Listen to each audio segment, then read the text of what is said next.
یکی از روایات بسیار نادرستی که در حافظه ملی ما شکل گرفته اینه که اعرابی که به ایران حمله کردند یک مشت اعراب به اصطلاح بی فرهنگی بودند و اومدند و اسلام رو میخواستن ترویج کنن و حمله کردن به ایران، در صورتی که قشر اصلی اعرابی که به ایران حمله کردن از به اصطلاح بازرگانانی بودند که در مدینه، حالا تا حدی تو مکه، در شام بزرگ و اصلا توی جزیره و بین النهرین اینها سکونت میکردن و در راههای بازرگانی به اصطلاح رول خیلی اساسی بازی میکردن، با راههای بازرگانی آشنا بودن و این اعراب یکی از خواستاشون در حقیقت این بودش که از این حالت واسطه بودن در راههای بازرگانی در بیان و برن به اصل به اصطلاح به مراکز داد و ستد، چنانکه در شاهنامه فردوسی ما میخونیم. در جنگ قادسیه این رستم فرخ هرمز قبل از اینکه بره جنگ، خب میاد به همه خانواده‌های پهلو میگه که دوستان، اینا میگن که ما به دیهیم شما کاری نداریم، به اقلیم شما کاری نداریم و فقط میخوایم بریم در بازارگاه ها در ماوراء رود و آنجا در بازارگاه ها داد و ستد کنیم. بعد رستم و فک و فامیلش گفتن که ولی اینا حرفه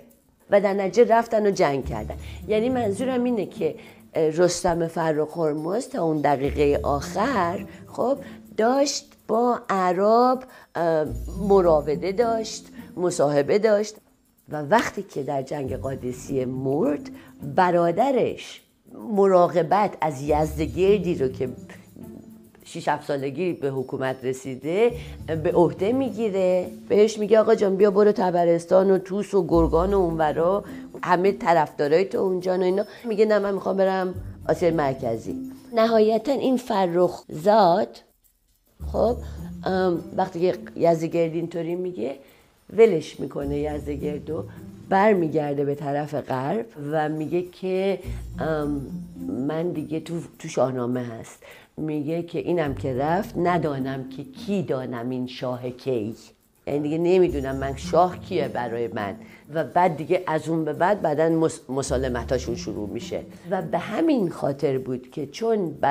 به اصطلاح یک شاخه بسیار مهمی از راه بازرگانی ابریشم از مناطق همین خانواده های پهلو میگذشت، یعنی راه بازرگانی خراسان بود،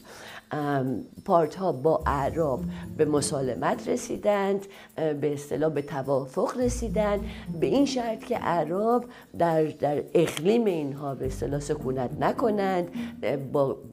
با حکومت اینها کاری نداشته باشند و برن به آسیای مرکزی و همونطور که خودشون قول داده بودن داد و ستد بکنن. در نتیجه این شبهه‌ای که ما داریم، این حافظه ملی که ما داریم از اینکه اعراب آمدن و اسلام آوردند و به اصطلاح یک شبه ایران مسلمان شد و اصولاً به اصطلاح قوم بی فرهنگی بودند، بی قابلیتی بودند که اومدن و حاکم شدن بر روی اقلیم و سرزمین ما، این روایت بسیار نادرستیه.